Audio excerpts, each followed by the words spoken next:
नमस्कार दोस्तों, plus point के यूट्यूब के वीडियोस में आपका स्वागत है। दोस्तों मेरा नाम है निकेत शाह। दोस्तों आज का ये वीडियो काफ़ी डिफरेंट टॉपिक पे मैं बनाने वाला हूँ, जो कि है हाइड्रोजन सोलर पैनल। आप बोलेंगे सर ये normal solar panel, silicon solar panel ये तो सब सुना था, ये हाइड्रोजन सोलर पैनल क्या है? हालांकि सिलिकॉन सोलर पैनल का काम क्या रहता है, तो बिजली बनाना, करेक्ट। हमारे घरों पे लगाया, छत पे लगाया तो बिजली बनाने का काम करता है। क्या वो आगे हम लोग देख लेंगे। लेकिन हाइड्रोजन सोलर पैनल का उससे भी ज़्यादा काम है, और ये काफ़ी सारी जगह पे इस्तेमाल होने की शुरुआत भी हो चुकी है। कैसे, क्या काम करता है, कैसे बनता है, इसका वर्किंग प्रोसेस क्या है, ये सारी चीज़ें इस डिटेल में इस वीडियो के अंदर मैं बता दूंगा। याद रखिएगा। लेकिन अगर ये वीडियो अगर पसंद आता ना, तो अपने दोस्तों के साथ में शेयर ज़रूर कीजिए। तो चलिए वीडियो की शुरुआत कर लेते हैं। सबसे पहले शुरुआत में बता दूं कि ये दो अलग अलग सोलर पैनल आपके सामने यहाँ पे दिखाई दे रहे हैं। आपको क्या डिफरेंस नजर आ रहा है दोनों के बीच में? यहाँ पे जाड़ाई अगर आपको दिख रही है कम है, जबकि यहाँ पे आप देख सकते हैं इसकी जाड़ाई ज़्यादा है। तो ये हमारे नॉर्मल सोलर पैनल है। क्या है? नॉर्मल सोलर पैनल, जिसको सिलिकॉन सोलर पैनल भी आप बोल सकते हैं। और ये जो नीचे वाले जो पैनल्स आपको नजर आ रहा है, ये हमारे हाइड्रोजन सोलर पैनल्स है। तो आपको हाइड्रोजन सोलर पैनल आप देख सकते हैं, इसकी जाड़ाई कितनी है, जबकि यहाँ पे ये पतले रहता है। तो ये मेजर डिफरेंस आपको समझ में आ जाएगा, देखने पर ही आपको डिफरेंस मालूम पड़ जाना चाहिए। तो ये दो मेजर डिफरेंस समझ में आया। अभी सबसे पहले नॉर्मल सोलर पैनल का हम लोग इस्तेमाल क्यों करते हैं? तो नॉर्मल सोलर पैनल का इस्तेमाल, जैसे मैंने थोड़ी देर पहले ही बताया, कि बिजली जनरेट करने के लिए। मान लो कि मैं मेरे घर की छतों के ऊपर मैंने सोलर पैनल लगाया, तो सुबह के टाइम पे क्या होगा, वो सोलर पैनल जो है बिजली जनरेट करेगी, बिजली खींचेगी और हमारे बैटरी में स्टोर करे, मतलब सूर्य के प्रकाश से बिजली बनाएगी और हमारे बैटरी में स्टोर करेगी। रात के टाइम पे वो बैटरी से चला सकता हो। अगर मान लो बैटरी से नहीं चलाना है, तो और एक ऑप्शन है नेट मीटरिंग। ओके, तो नेट मीटरिंग में होता है क्या है कि सुबह के टाइम पे हमारे सोलर पैनल से बिजली चलेगी, रात के टाइम पे हम लोग एमएससीबी, अगर जो भी आपका सर्विस प्रोवाइडर रहेगा, इलेक्ट्रिसिटी सर्विस प्रोवाइडर, जैसे मान लो अदानी है या एमएससीबी है, तो एमएससीबी से मैं परचेज करूँगा बिजली और मेरे घर की बिजली को मैं चलाऊंगा। तो ये जो प्रोसेस होता है हम लोग ये नॉर्मल सोलर पैनल से कर सकते हैं। लेकिन हाइड्रोजन सोलर पैनल है ना, इससे कई गुना ज़्यादा काम कर लेता है, क्योंकि ये बहुत ही पावरफुल फ्यूल है। यस, आपने सही सुना, ये फ्यूल है। फ्यूल क्यों, आगे आपको मालूम पड़ जाएगा। तो ये जो सोलर पैनल दिखने में कुछ इस टाइप में रहता है, जिसमें आप देख सकते हैं इतना झाड़ा रहता है। ये झाड़े के अंदर क्या रहता है वो भी मैं बताऊंगा। लेकिन ये पावरफुल फ्यूल इसके लिए क्योंकि ये बहुत सारे काम कर लेता है। एक, रात के समय भी इलेक्ट्रिसिटी जनरेट कर लेता है। कैसे, आगे देखेंगे। साथ ही साथ कुछ इंडस्ट्रीज के अंदर जो पावर सप्लाई करने का, या इंडस्ट्री में बहुत सारी जगह पे आपको हाइड्रोजन की ज़रूरत पड़ती है, वहाँ पे यूज़ कर सकते हैं।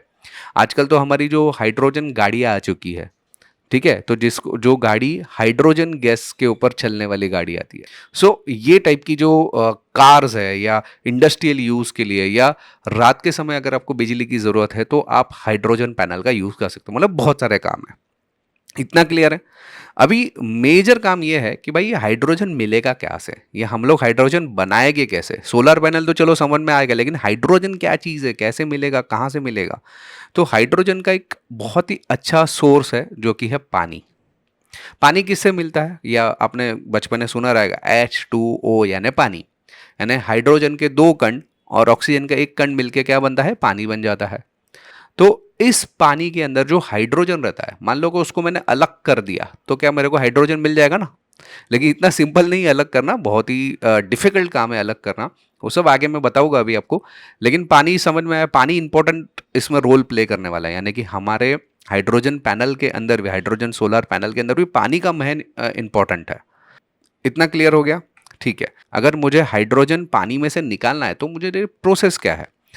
एक प्रोसेस तो मैं आपको बता दूं कि मैं डिस्टिल वाटर लेकर इसमें दो कार्बन रॉड लगा के, एनोड और कैथोड, उसके अंदर डिस्टिल वाटर ना, डिस्टिल वाटर है कि एकदम प्योर क्वालिटी ऑफ वाटर बोलते हैं हम लोग, डिस्टिल वाटर, जिसकी मदद से हम लोग इलेक्ट्रॉन्स के मदद से, मतलब एक्स्ट्रा पावर देके हम लोग इसके अंदर से हाइड्रोजन जो है वो गैस अलग कर सकते हैं। लेकिन ये बहुत एक्सपेंसिव प्रोसेस है, ये काम में नहीं आएगा।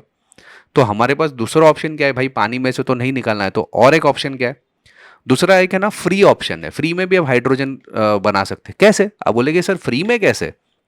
फ्री इसके लिए, आपके हवा में ऑक्सीजन रहता है, आपकी हवा जो रहती है ना, उसमें मॉइस्चर भी रहता है, ऑक्सीजन भी रहता है। इस मॉइस्चर को पकड़ के, उस मॉइस्चर के जरिए हम हाइड्रोजन को बना सकते हैं। समझ में आ रही है? जैसे कि हवा है, हवा अंदर जाएगी इस प्लेट के अंदर, इस प्लेट के अंदर जाएगी और इसकी मदद से हम लोग हाइड्रोजन और ऑक्सीजन बनाएंगे। बोले कि सर वो तो बहुत भारी हो जाएगा, फ्री में काम हो जाएगा अपना। अच्छा, जिस एरिया में खाली 20% मॉइस्चर है ना, 20%, मतलब ऐसी भी बहुत सारे एरिया रहती है, अभी इंडिया में भी बहुत सारी जगह है जहाँ पे मॉइस्चर बहुत ही कम मिलता है। खाली 20% भी रहेगा ना तो भी ये सोलर पैनल काम करेगा।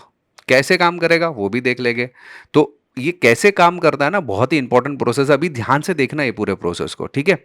लेकिन उससे पहले जानकारी के लिए बता दूं, हम लोग ने ऑनलाइन में बहुत सारे कोर्सेज चालू कर दिए, जिसमें सोलर पावर का भी कोर्स है, इलेक्ट्रॉनिक्स का है, इलेक्ट्रिकल का है, पीएलसी है, आरएलसी है, लिनक्स है, कंप्यूटर हार्डवेयर, नेटवर्किंग, सीसीएन है, फिर ऐसे 2D animation, 3D animation, AutoCAD, video editing, sound editing, programming में भी बहुत सारे कोर्सेज है। ये सारे कोर्सेज अगर आपको करना है ना, तो हमारा केवल एक एप्लीकेशन डाउनलोड करना है। एप्लीकेशन का नाम है प्लस पॉइंट ट्रेनिंग। ये आपको गूगल प्ले स्टोर पर मिल जाएगा।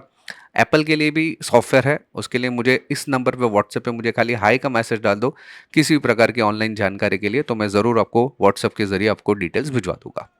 तो अभी हम लोग जानने की कोशिश करते हैं ये हाइड्रोजन सोलर पैनल काम कैसे करता है। तो उसके भी दो तरीके हैं। सबसे पहला तो देखो, मैंने आपको बताया कि हमारे जो जाड़े जाड़े पैनल रहता है तो उसके बाजू में आपको छेद नजर आ रहा है। ये छेद जो है ना, उसमें से हवा अंदर पसार होगी, ठीक है। ये तो समझ में हवा अंदर जाएगी। रात के समय बहुत ज़्यादा मॉइस्चर वाली हवा जाएगी, सुबह के टाइम में थोड़ा सा मॉइस्चर कम रहता है तो हवा बिना मॉइस्चर की ज़्यादा जाएगी। इतना क्लियर है। ये छेद किसके लिए दिए गए, ठीक है। इस सोलर पैनल के अंदर ऐसी ट्यूब्स लगाई जाती है। ये ट्यूब्स दिख रही है, इस टाइप की ट्यूब्स रहती है। ये ट्यूब जो रहती है ना, और ये ट्यूब की मदद से हम लोग हाइड्रोजन टैंक, मतलब हाइड्रोजन अलग करते हैं और ऑक्सीजन भी अलग कर सकते हैं। किसके जरिए?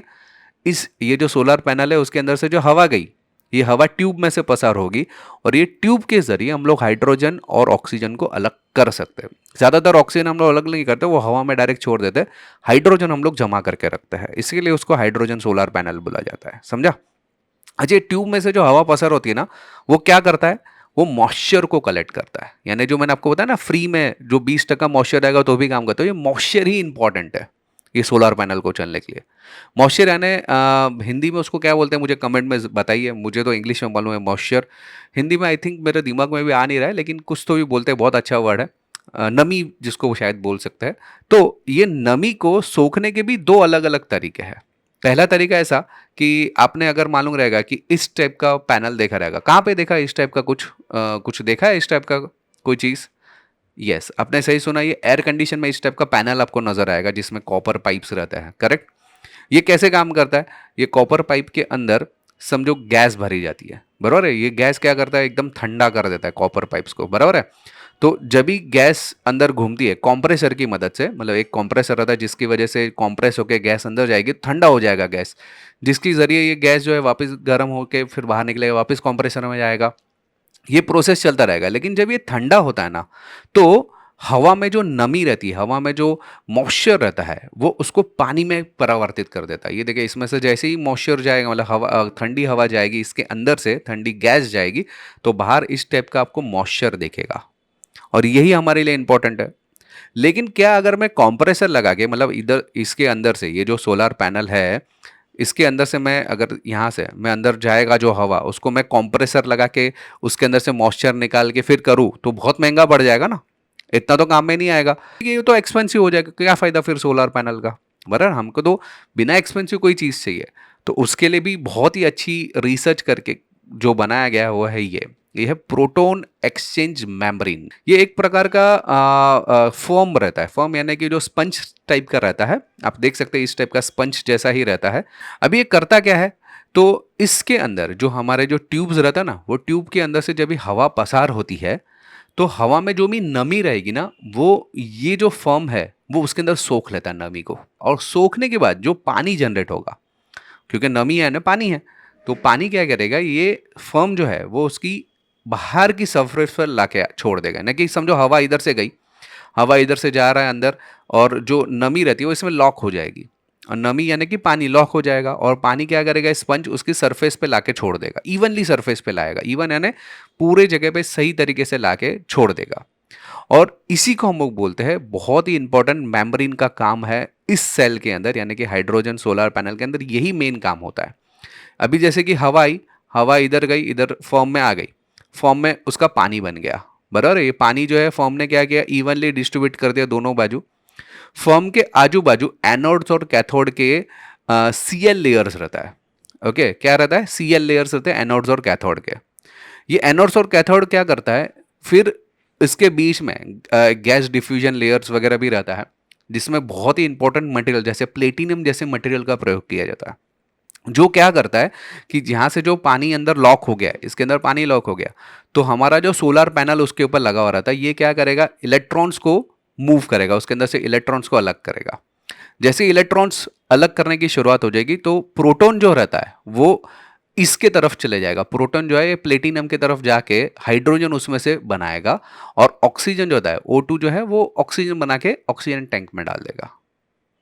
मुझे मालूम है आप लोगों को कन्फ्यूजन होगी इसके अंदर, लेकिन आप इतना सरल भाषा में समझो कि जो फर्म है उसने नमी लॉक कर दी, पानी लॉक कर दिया, पानी जो ये लेयर पे आके यहाँ पे कुछ एनोड और कैथोड के सीएल लेयर्स रहते हैं, जो कि सोलर पैनल की मदद से उसके अंदर एक इलेक्ट्रिसिटी छोटी सी जनरेट होगी, जो इलेक्ट्रॉन्स को और प्रोटॉन्स को अलग अलग कर देगा।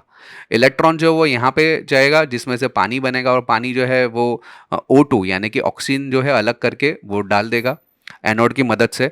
और कैथोड जो रहता है वो यहाँ पे प्लेटिनम की मदद से कैथोड प्रोटॉन को अलग करेगा, और वो H2 यानी कि हाइड्रोजन बना के उसके एक अलग टैंक में भर देगा। जनरली हम लोग ऑक्सीजन टैंक रखते नहीं है, हमारे जो मैन्युफैक्चर रहता है वो ऑक्सीजन टैंक नहीं रखते, ये जो है डायरेक्टली हवा में छोड़ देते हैं। खाली हमारे लिए हाइड्रोजन इंपॉर्टेंट है, तो हाइड्रोजन जो है लेकर ये इसकी वजह से इस टैंक में जमा हो जाता है। तो इस तरीके से कुछ प्रोसेस होता है। आप देख सकते हैं ये जो है हमारा मेम्ब्रेन है बीच में, इसमें पानी जमा होता है, पानी जो है ये इवनली ये दोनों सरफेस पे आ जाता है। बीच में जो ये लेयर आपको दिख रहा है ना, ये गैस डिफ्यूजन लेयर रहता है। ये गैस डिफ्यूजन लेयर सबसे महंगा चीज है ना, वो इसमें यही है, गैस डिफ्यूजन लेयर, क्योंकि ये वो ना बहुत ही इंपॉर्टेंट है। अगर इसमें कुछ भी गड़बड़ हुई तो हाइड्रोजन, तो आपको मालूम है हाइड्रोजन बॉम्ब बन जाता है, बराबर है ना। तो बॉम्ब के जैसा फट ना जाए ना, उसके लिए बहुत ही इंपॉर्टेंट रोल प्ले करता है ये गैस डिफ्यूजन लेयर। अभी होता क्या है कि ये जो इसने जो जनरेट किया हाइड्रोजन, वो बोलेगे कि इसका जो पीएसआई लेवल रहता है ना, वो 5 to 6 पीएसआई लेयर पे काम करता है, यानी कि बहुत ही कम बोल सकते हैं प्रेशर है इसके अंदर। अभी हम लोग सांस ले रहे हैं ना, सांस का भी प्रेशर लगभग 10 पीएसआई के आसपास है, तो ये 5 से 6 पीएसआई से हाइड्रोजन को जमा करता है इस टैंक में। तो जाहिर सी बात है टैंक में अगर धीरे धीरे प्रेशर से जमा करेगा तो इतना ज़्यादा प्रेशर होगा नहीं। फिर उसको ये, क्योंकि हाइड्रोजन रहता है सबसे हल्का गैस माना जाता है, ये देखो एक नंबर पे आप देख सकते हैं पीरियोडिक टेबल पे आपको हाइड्रोजन ही मिलता है, यानी कि बहुत ही हल्का गैस है, तो इतना वजन उसका लगता नहीं है। तो इसमें आप ऐसा कर सकते हैं कि कंप्रेसर की मदद से, ये देखो ये हाइड्रोजन टैंक में इधर भर दिया तुमने, फिर इस हाइड्रोजन को कंप्रेसर की मदद से आप हाइड्रोजन दूसरे टैंक में आप भर सकते हो। फिर इसका इस्तेमाल काफ़ी सारे जगह पे हो सकता है, जैसे कि ट्रकों में समझो ऐसे बहुत सारे आपने जमा कर लिए टैंक्स, तो उसकी मदद से हाइड्रोजन स्टेशंस जो रहते हैं उसके अंदर ट्रकों में या गाड़ियों में जो आप ईंधन मतलब जो हाइड्रोजन गैस भरने के लिए इस्तेमाल कर सकते हो। अभी देखो कैसा है, बैटरी का दिक्कत क्या होता है, बैटरी को चार्ज करना पड़ता है ना, वो 2-2 3-3 घंटा लग जाता है, फास्ट चार्जिंग भी रहेगा। हाइड्रोजन तो कैसा है, आप जैसे पेट्रोल भरते हैं ना, पेट्रोल डीजल, वैसे ही हाइड्रोजन चला जाएगा। लेकिन ये इतने छोटे से टैंक से नहीं होगा, ऐसे बहुत सारे घरों पे जब ये लगेगा, सबके घर का मिला के फिर एक स्टेशन बनाया जा सकता है, जिसकी मदद से काफ़ी सारी गाड़ियों को हम लोग फ्यूल अप कर सकते हैं। और एक बार ये समझो भर गया ना, तो 300-400 किलोमीटर तो आराम से गाड़ी चलता है। ये इतनी खासियत है। इसके अलावा बिजली की मैंने बात करी हुई थी, रात के समय बिजली भी पैदा कर सकता है। कैसे? तो जनरली जो हमारा हाइड्रोजन गैस जो हमारे पास बना हुआ है, टैंक के अंदर आया हुआ है, उसके साथ में मैं फ्यूल सेल लगा दूंगा, और फ्यूल सेल की मदद से मैं घर की बिजली को चला सकता हूँ इन्वर्टर के अंदर देकर। समझ में आ रही है? ये देखो ये हमारा ऑक्सीजन अलग हो गया, हाइड्रोजन अलग हो गया, हाइड्रोजन हाइड्रोजन टैंक में आ गया। फिर हाइड्रोजन टैंक के जरिए फ्यूल सेल का इस्तेमाल करके मैं घर की जो लोड है, इलेक्ट्रिसिटी की रिक्वायरमेंट है, वो पूरी कर सकता हूँ। समझ में आया कैसे? मतलब बहुत सारी चीज़ें, टेक्निकल चीज़ें मैंने इस वीडियो में आपको बताने की कोशिश की। अभी आप मुझे बताइए, बैटरी सेल अच्छा है कि हाइड्रोजन सेल अच्छा है? ये कमेंट में ज़रूर लिखिए। मुझे जो लगता है, मेरा पर्सनल ओपिनियन है कि अभी के लिए बैटरी सेल ओके है, लेकिन आगे चल के हाइड्रोजन सेल ज़्यादा आपको मुझे कारीगर लग रहा है, क्योंकि बैटरी के लिए जैसे मैं खुद गाड़ी लेने की सोच रहा था बैटरी की, लेकिन अगर मुझे लॉन्ग डिस्टेंस से जाना है तो बहुत महंगा पड़ेगा, क्योंकि 4-4 5-5 घंटा चार्जिंग के लिए रुको बार बार, तो ये मुझे महंगा पड़ेगा। उससे अच्छा मैं हाइड्रोजन सेल की गाड़ी पेट्रोल के जैसा भराओ हाइड्रोजन, मेरा काम हो गया, खत्म। ओके। तो इस हिसाब से फ्यूचर में मुझे लगता है कि हाइड्रोजन, लेकिन आप अपना राय जो है ना कमेंट में ज़रूर लिखिएगा, ठीक है? तो आई होप कि दोस्तों ये वीडियो आपको पसंद आया रहेगा। याद रखिएगा हम लोग ने ऑनलाइन में बहुत सारे कोर्सेज़ चालू कर दिए। ये सब कोर्सेज़ करने के लिए केवल मोबाइल में एक ऐप डाउनलोड करना है। ऐप का नाम है प्लस पॉइंट ट्रेनिंग। ये आपको गूगल प्ले स्टोर पे मिल जाएगा। अधिक जानकारी के लिए मेरा व्हाट्सएप नंबर है। उसपे मुझे केवल हाय का मैसेज डाल दें तो मैं सारी जानकारी आपको व्हाट्सएप के माध्यम से भिजवा दूँगा। दोस्तों अगर मेरे वीडियोज़ आपको पसंद आ रहे हैं तो अपने दोस्तों के साथ में शेयर ज़रूर कीजिएगा। अगर आप नए हैं चैनल के ऊपर तो सब्सक्राइब का बटन दबा के बेल का आइकन दबा दीजिए, ताकि मेरे जो भी नए वीडियोज़ आएगा उसका नोटिफिकेशन आपको जल्द से जल्द मिल जाए। चलिए इस वीडियो में इतना ही। Thanks for listening.